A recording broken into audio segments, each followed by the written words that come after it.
Hello, this is Daniel Mart, and today I'm going to be doing a video, basically telling you guys my top 25 movies of all time, my top 25 favorite movies of all time, basically. So yeah, originally this was going to be a top 10 list, but let's just say that the honorable mentions kind of kept on, and I was just basically like, fuck this, let me just do a top 25. So yeah, they're all these movies that I've chosen are basically my opinion, my top 25 movies. So if there's a movie you guys like that isn't on this list, for whatever reason, please don't comment down below saying that, oh, why wasn't this movie in the top 25 movies of all time? It's a classic or whatever. It's because either I haven't seen it or I just don't like it, or for another reason, and that's why it's not on this list. So yeah, again, they're just my 25 favorite movies of all time, top 25. I'm gonna start off with from number 25 up. So yeah, also I've already reviewed a few of these movies on my channel. So I'll probably leave a link down below for the movies I have reviewed. Um, because I mean maybe I will do annotations, but I know that for annotations eventually there's like a limit, so I may just put it down below, like a link for that. So yeah, it's 25. I've done my list, so it's on this paper. So yeah, I'm shaking it around so you guys don't really see anything much. So yeah, the first movie I have, number 25, my 25th favorite movie of all time. It's a Disney movie. It's classic, Pinocchio. Um, that movie's just awesome. I remember having watched that movie so many times in my childhood. I mean, it's based, for those who don't know it, but it's pretty basic plot, um, kid made out of, well, he's a puppet. The fairy godmother comes, turns him into a wooden boy, basically, puppet that can move and talk, basically. Basically what happens is that he shouldn't be lying and has to prove himself worthy of becoming a real boy. I mean, that movie's just awesome. Brings so much nostalgia into every time I watch it. And in my opinion, it has one of the darkest scenes ever in a Disney movie. I mean, Disney is known for having put dark scenes in most of their movies, but in my opinion, there's this one scene in Pinocchio that's just so dark. I think it overshadows many of like many of the other dark scenes in most of the other Disney movies. And in my opinion, I think it's the darkest scene ever in Disney. That's basically when Pinocchio, he's in this like billiards room, like in a like bar type of setting with this redheaded kid. I forget his name. And the redheaded kid turns into a donkey, and then Pinocchio's also starting to turn into a donkey. That was just dark as all hell. That scene creeps the shit out of me sometimes and scares me sometimes. But at the same time, that one scene also makes the whole movie for me. Because, I mean, the whole movie overall, in general, it's amazing, but that one scene is very dark, and I think that's my favorite scene throughout the whole movie. Dark, creepy, scary, and it's an amazing scene. So yeah. Up until now, number 24. My 24th favorite movie of all time. It's The Road. It's based on a book, I believe, or something like that. Basically, it's about these they're like in this apocalyptic type of setting where basically all of Earth's natural resources basically got depleted or something like that, and basically they just have to survive.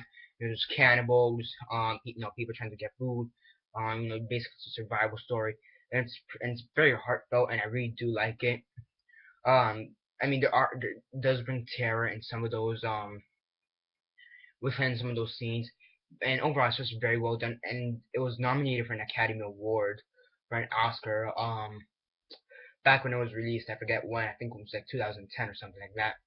I think it won Best Picture or nominated at the very least. I have to check into that. That's such a great movie. And one of my favorite Academy Award movies that got nominated or won Best Picture. I need to check into that one.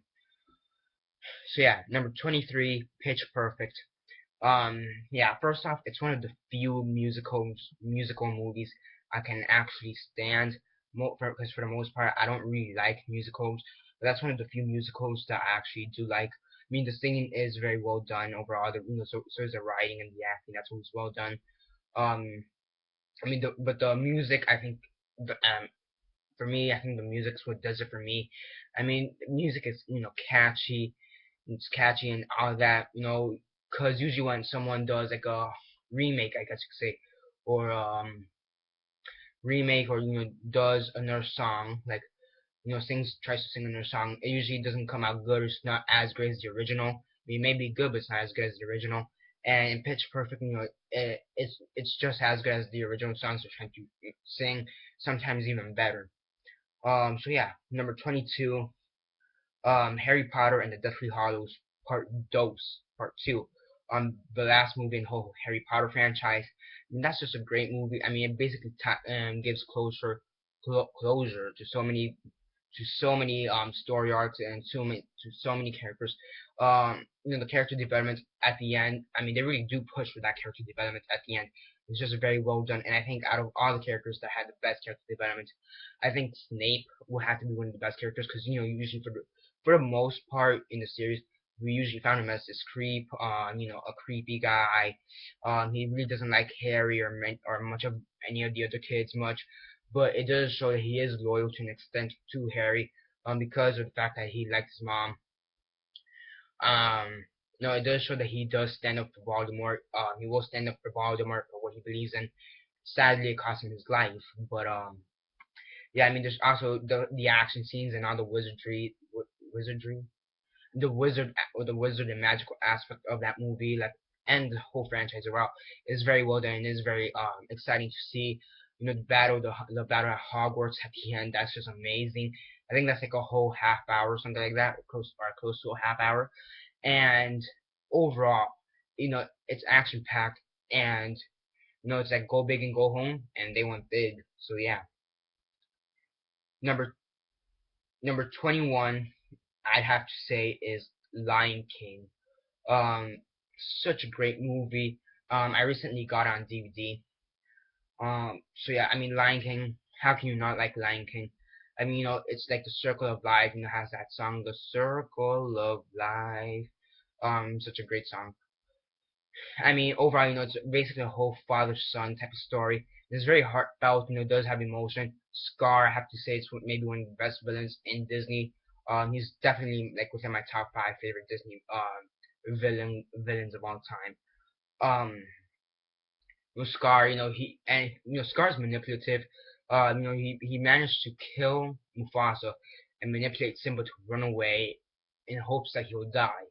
Um, so you do have to give credit to that. Scar, he's, I think, one of the more complex characters in Disney overall. So yeah, I mean, also the whole message, live life to the fullest, is also very well done in that movie. I mean, most Disney movies have that message, live life to the fullest. But I think Lion King of all movies, who sends out that message, um, actually does the job of actually sending off, because all the other Disney movies, they also do pass on the message of live life to the fullest. But if you had to choose one movie that actually does pass on that message the best, I think you'd have to go with Lion King. So yeah, number 20, my 20th favorite movie of all time, I have to say is Zombieland. Came out a couple years ago. I have the poster right there in the background. I love that movie. It's just comedic overall. You have Jesse Eisenberg teaming up with Woody Harrelson, and you basically have this badass and geek combination that really don't think it's gonna play out good at first, but after you see the character development and the chemistry, it is very believable. Then you have the situation with Jesse Eisenberg's character and Emma Stone's character, kind of falling in love. I mean, always when you have a love story, I guess. A love story, I guess. So yeah. I mean, that's just a funny movie. Pretty funny. It's like shut your brain off type of movie. Popcorn flick. It's still a pretty good movie. So yeah. Number 19, we have another zombie movie, I Am Legend. This one stars Will Smith, and I think that's it. I mean, no, it has a few other people in it, but Will Smith is the big name in that whole movie. he's basically like this scientist slash general, so military general, something like that, and basically he's trying to find some kind of cure for the zombies, to turn them back human. Which usually when you try to find a cure, it doesn't go well. But yeah, he it didn't. I don't think he found a cure at the end either way. But you see his struggle. You see his struggle. You see flashbacks of him losing his family. He loses his dog. He basically loses everything at the end. Um, including his life at the end, basically, just to get to a specific goal. Um, it's a very heartfelt movie, and overall, it's a great movie. And I think when it comes to Will Smith, I think that may be my favorite movie by Will Smith. Yeah, I'm pretty sure it is. So yeah, that was number 19. Number 18, it's a movie from last year, on which I've reviewed. Olympus Has Fallen. I'm pretty sure I reviewed this one. Yeah, Olympus Has Fallen. Stars Gerard Butler. No, I think I think that's his name, Gerard Butler or something like that. Um, yeah, I'm pretty sure it's Gerard Butler. That's such a great movie. It's action packed. Um, it shows how corrupt the government from can be at times, and it's very true. I mean, I don't ever think a terrorist attack like this will ever happen. I don't think so, but it can. Not I'm saying that it will. Not that I'm saying that it will, but it can. But you just see how corrupt sometimes the government is, and basically it's against kind of it's a bit of a survival story, um, a bit. Um, I mean, it's a bit of a survival story. Basically, you have Gerard Butler's character, who used to be in the Secret Service, basically trying to save the president at short. He's basically trying to kill all these Asians because the people who took over are Asian. Um, there are some pretty cool action scenes, and overall, it's a great movie. Again, another popcorn flick, but it's such a great movie, and it's always exciting to watch. Yeah, number 17, going all the way back to late 90s, Titanic. That's such a great movie, in my opinion. Titanic, stars Kate Winslet, Leonardo DiCaprio, Billy Zane, I believe is the other guy's name, the guy who portrayed Cal. I wonder what happened to him though. Titanic, such a great movie, and this used to be my favorite movie of all time for a long while, up to like when I was until I started realizing what movies truly are. That just got bumped the hell down, basically. But Titanic, it's such a great movie. You have the fact that you have like it's basically like a historical fiction, because Titanic. It's pretty interesting to see how the boat actually sank. And then you have the love story in the mix. Um, just seeing the boat sink is pretty cool in and of itself. You get a few shots of how the water's just going through the boat and just sinking it down. That's pretty cool. The boat breaks. Like, that was pretty cool. Like demolition, basically. And I love destruction. So, destroying a whole cruise, and that's something new. So yeah, Titanic's such a great movie, well acted. I think it won Best Picture if I'm not mistaken. Still, such a great movie. Number 16, we have Dawn of the Dead, the remake from 2004. I do like the original Dawn of the Dead, but I like the 2004 version a bit better. I mean, yeah, I think that in the 2004 version they build upon some of the points that they made in the original version. They made it stronger. Stronger. I also do think that the zombies are a bit better, a bit more intimidating.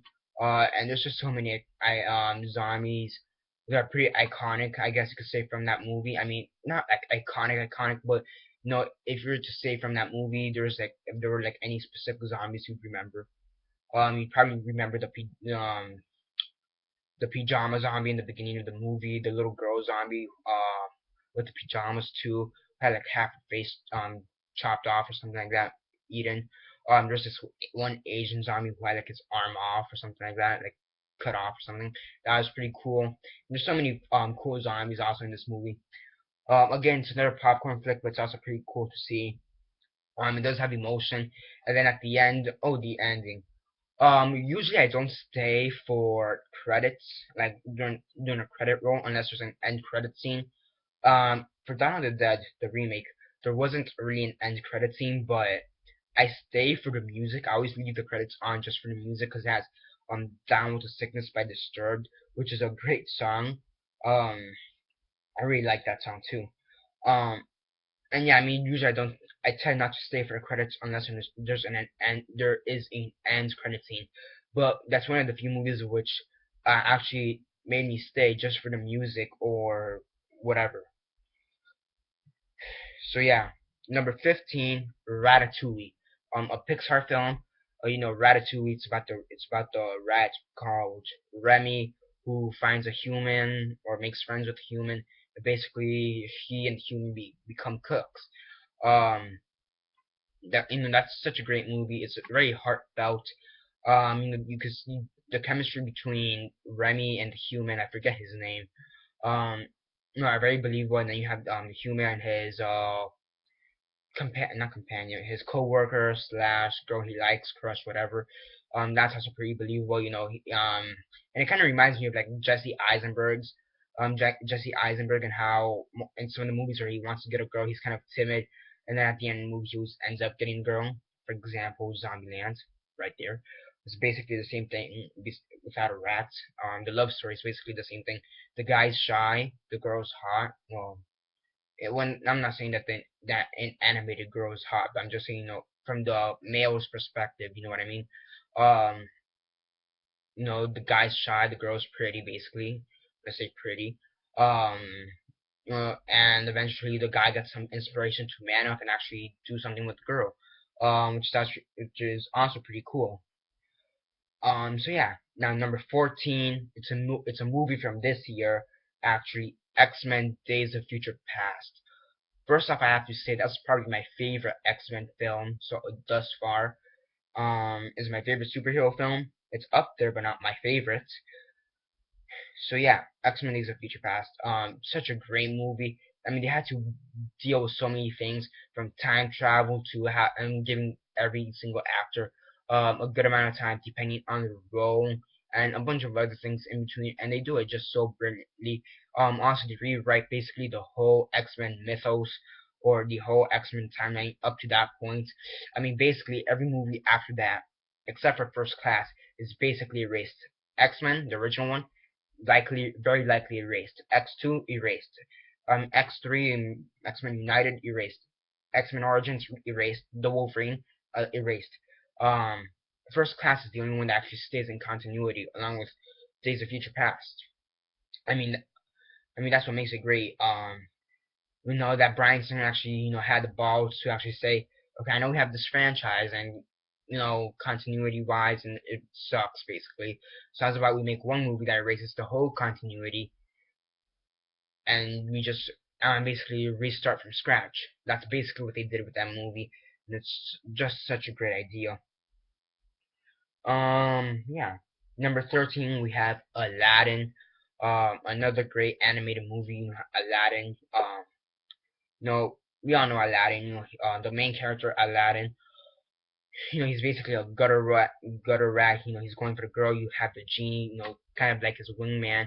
Um, he goes for the girl, but then you have basically Jafar, um, right there, cock blocking him. Basically, he's trying to get with Jasmine. Yeah, that's the princess name, right? Yeah, Jasmine.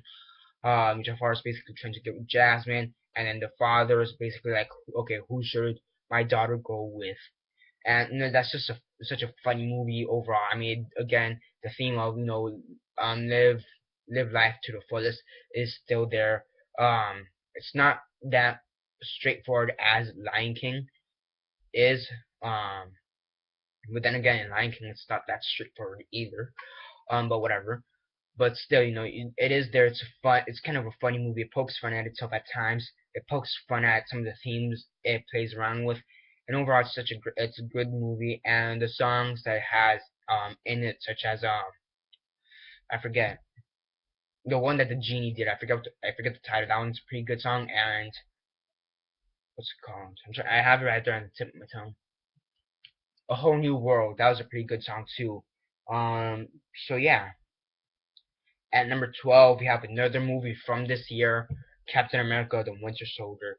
God damn, that's such a good movie. I think that's the best movie so far out of the whole Marvel Cinematic Universe, in my opinion. I mean, it's just that good.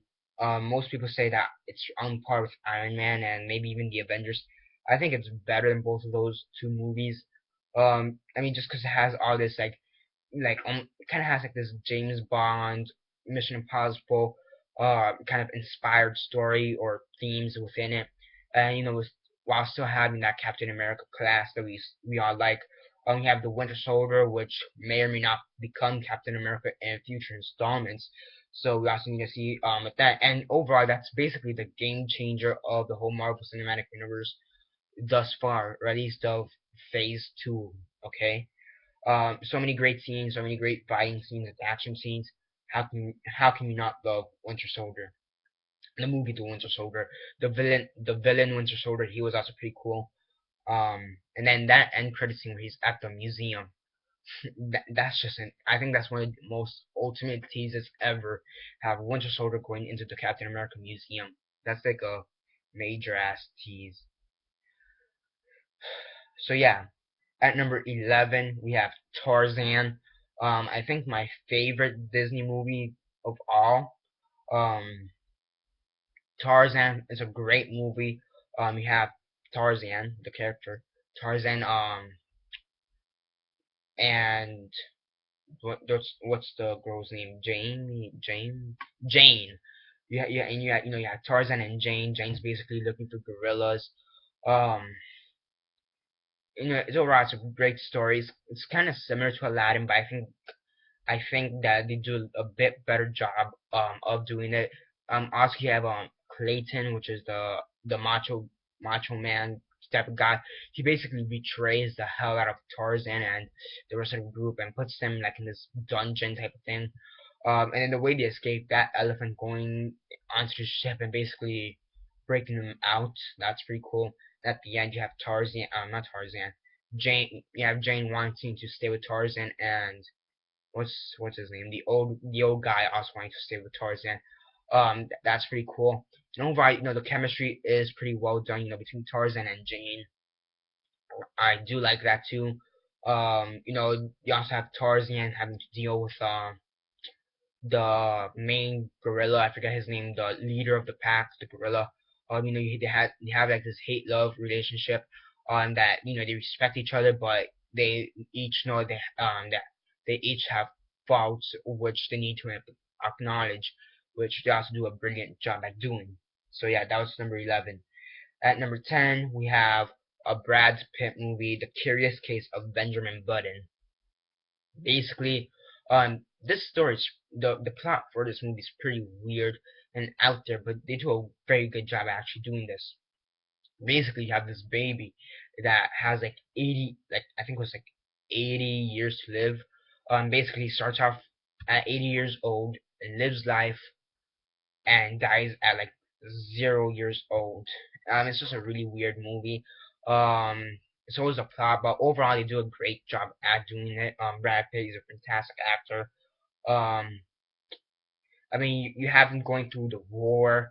You have him going through basically through life. You have also the problem because he falls in love too, but due to the his age, condition, the girl's going up in age and he's just going down in age. So there's only really a prime time where they can actually be seen together before it starts becoming weird. And overall, it's just a really weird movie. Well, it's still a very well done movie. So yeah. At number 9, we have a movie from last year, The Wolf of Wall Street. God damn, that's such a great movie. That first scene though, that first scene. Oh my gosh. I mean, what can I say about Wolf of Wall Street? I mean, it's 3 hours long, but it feels like an hour and a half, maybe. Oh, it kind of feels like 2 hours. It does not feel like 3 hours long. It's such a great movie. It's so funny. Has so many themes. I mean, not that they're not that they're all appropriate themes, but it has a lot of themes. Between drugs, sex, and alcohol to financial and financial and treachery and betrayal and all that good stuff. Um, so many themes that kind of mesh well together. Um, Goddamn, I'm just surprised because every time I talk about this movie with my friends, for whatever reason, they all say they watched it with their parents, and after the first scene, they regret it. I'm like, why would you watch this with your parents? Like, why? This is a movie I would not be watching with my parents. I have no idea why my friends decide to watch it with my parents, with their parents. I mean, after the first scene, if you've seen the movie, you understand why not to watch it with your parents after scene one, cause stuff. So yeah, number eight. For me, it's The Breakfast Club. Um, The Breakfast Club. Breakfast Club. Um, this is a movie from the 80s, basically. I think it's the mid 80s, maybe late. I don't know. I need to check into that. And for me, it's just that movie speaks to generations. It's basically one of those movies that shows that teens, teens such as me or within my age group or whatever, or teenagers in general, are gonna rebel no matter what, and there's really no way you can stop it. And overall, it's such a great movie.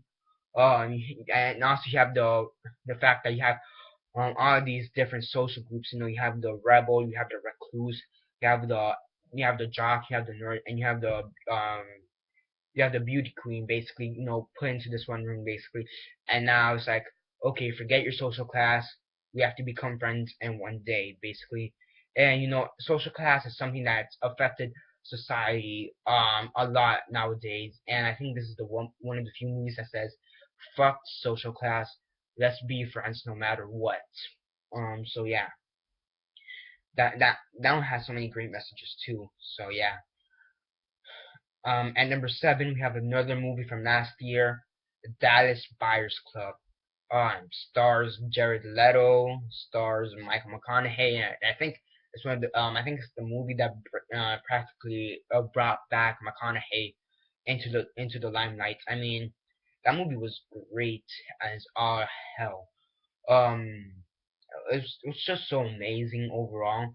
Such a great movie. The topic of the whole movie is basically very controversial.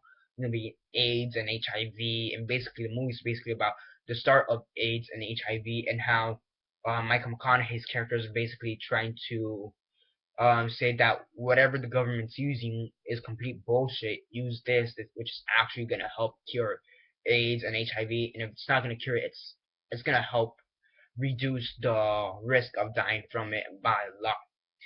So yeah, it's a very great movie. It's based on a true story to an extent. It's actually based on a true story. I'm just surprised at how many of the characters that played a huge part in the movie were actually made up, such as Jared Leto's character. That person never existed in real life. Well, probably did, but just didn't. It wasn't a major part of the movie in the real life. I mean, the doctor, I forget her name. The doctor, she wasn't that huge apparently in real life. So yeah, yeah, that's all I really have to say.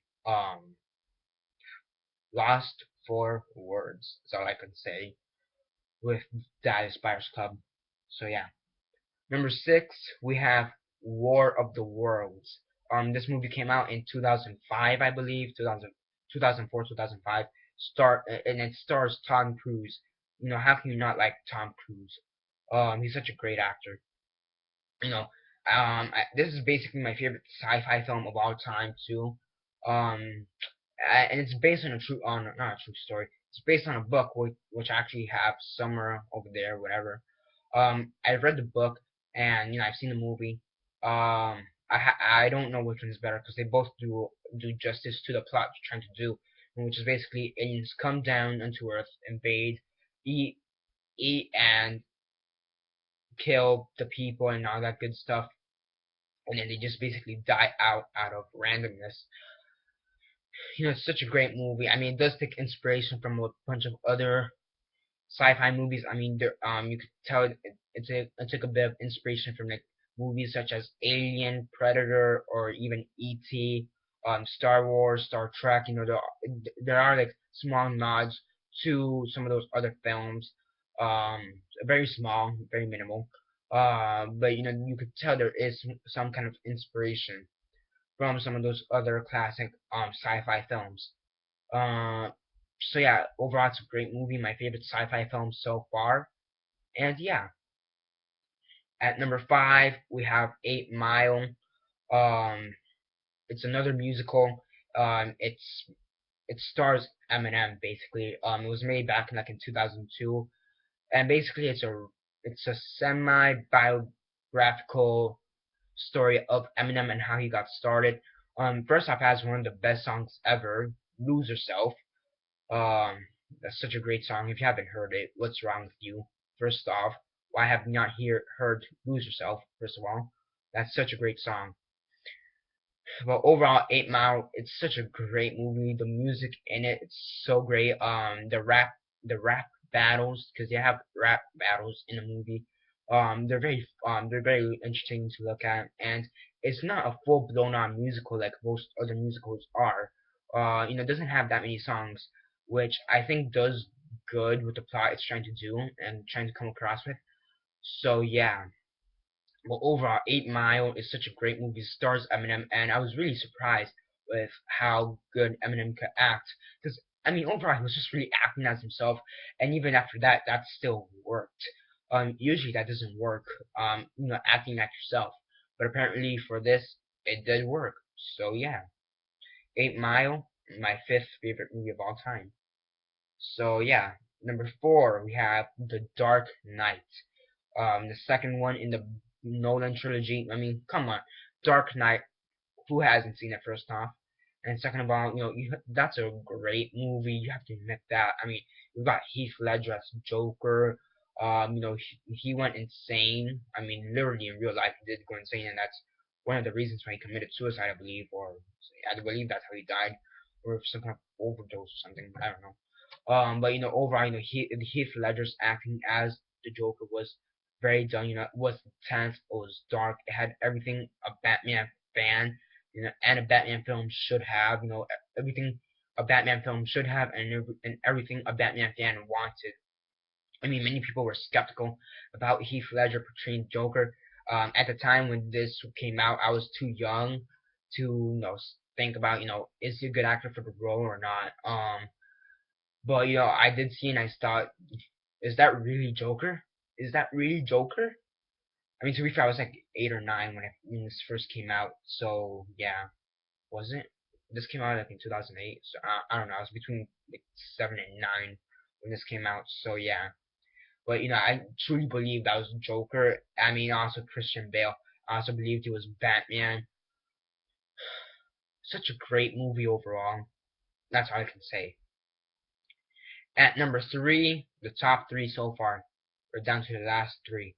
At number 3, we have another Pixar film, WALL-E. First off, I love saying WALL-E like that, as a robot. WALL-E. Eh, eh, eh, WALL-E. Okay, enough of that. WALL-E is such a great movie. I mean, what can you say about that? I mean, it's sweet, it's heartfelt, it's cute overall, and it's great overall. That's really like all I can say. I mean, how can you not like Wally? I mean, honestly, the robot Wally is pretty cute. You have to admit. I mean, granted, he is a bit dirty and he's basically a box, but still, he's pretty cute, and it's pretty funny to see him interact with Eve and some of the other robots and some of the other humans in the ship. So overall, it's such a great movie and my favorite Pixar and animated film of all time as well. So yeah, down to the bottom 2 now. Number 2, Edward Scissorhands. I recently reviewed this one. So yeah, this one stars Johnny Depp, and it's directed by Tim Burton, I believe. Yeah, I mean Edward Scissorhands. It's another really heartfelt movie. It's got that '90s cheese. Um, it's got that '90s cheese. It's got that '90s cheese, And overall, it's a great movie. I love seeing it. You have basically Edward. He's kind of timid. He's like wondering what should I do? What does society expect a person like me to do? And overall, it's very cute. It's very fun to see, and it's very heartfelt. And I really do enjoy watching it. So yeah, number two we have Edward Scissorhands. Such a great movie. Now number one. What is number one? Drum, drum roll, please. At number one, Jack Nicholson movie, One Flew Over the Cuckoo's Nest. Yes, that's my number one movie, One Flew Over the Cuckoo's Nest. It stars Jack Nicholson, who was the original Joker back in the Tim Burton Schumacher quadrilogy. So we have two Jokers on this list apparently, and in the top five. I mean, that movie is just amazing. I've seen it once, but still, it's my favorite movie of all time. After having seen it once, I actually do have the movie in my collection. I mean, the only reason I've seen it once is because I need to watch other movies in my collection. But still, One Flew Over the Cuckoo's Nest. I mean, it's heartfelt. It's emotional. You really do believe the chemistry between all the mental patients. You really do believe the hate-love relationship between the nurse and Jack Nicholson's character. Everything's just so believable, and I legit thought that Jack Nicholson was in a mental hospital because he's just that mental. I mean, he was mental as Joker, and then you see him in this, and he's just as mental, maybe even more. Basically, all he wants to do is just get out of jail. He doesn't want to go to jail, so he pretends to be a mental person, patient. And what sucks is that at the end of the movie, he dies. So, that basically sucks that he dies at the end of the movie. But, overall, One Flew Over the Cuckoo's Nest is emotional and it's just great overall. So, yeah, that's my top 25 movies of all time. To go over them again, number 25, Pinocchio. 24, The Road. Number 23, Pitch Perfect. Number 22, Harry Potter. Harry Potter and the Deathly Hallows Part 2. Number 21, Lion King. Number 20, Zombieland. Number 19, I Am Legend. Number 18, Olympus Has Fallen. 17, Titanic. 16, number 16, Dawn of the Dead, the 2004 version. Number 15, Ratatouille. 14, X-Men: Days of Future Past. Number 13, Aladdin. Number 12, Captain America: The Winter Soldier. Number 11, Tarzan. Number 10, The Curious Case of Benjamin Button. Number 9, Wolf of Wall Street. Number 8, Breakfast Club. Number 7, Dallas Buyers Club. Number 6, War of the Worlds. Number 5, 8 Mile. Number 4, The Dark Knight. Number 3, WALL-E. Number 2, Edward Scissorhands. And number 1, One Flew Over the Cuckoo's Nest. Here's the list. So yeah, I will say that I've done reviews for a few of these. I've done a review for Zombieland. I've done a review for X-Men: Days of Future Past. I've done a review for Winter Soldier. I've done a review for Wolf of Wall Street, Breakfast Club, Dallas Buyers Club. I've done a review for Edward Scissorhands and One Flew Over the Cuckoo's Nest. So I'm probably gonna leave a link down below in the description for those who want to check all those out. So yeah, that's basically it. My top 25 movies of all time. They're all great movies. So yeah, if you guys didn't hear a movie that you guys like, I'm sorry. Again, this is just my opinion. So my top 25 favorite movies of all time. It's basically that at short. So yeah, subscribe if you're not already subscribed. I am thinking about doing a few more of these lists because lately I've been having ideas for whatever reason. So I'm gonna test the water with this one. I know it is a bit long. Again, this was originally gonna be a top 10 list, but the honorable mentions just went down and down and down and down. Like just too many movies. So I'm like, fuck it, top 25 movies. Let's just go with that. So yeah, that's basically it for now. Subscribe if you're not already subscribed. I do movie reviews, comic book reviews, and TV show reviews, so definitely stay tuned for that. down in the comments below. What are your top 25 movies of all time, or top 5 or top 10, or what's your favorite movie of all time? Put whatever you want down there. What's just some of your favorite movies, basically? Again, down there. Comment that down below. Besides that, like this video, share on Facebook, Twitter, MySpace, or whatever you guys prefer. And that's basically it for now. This is Daniel Mart signing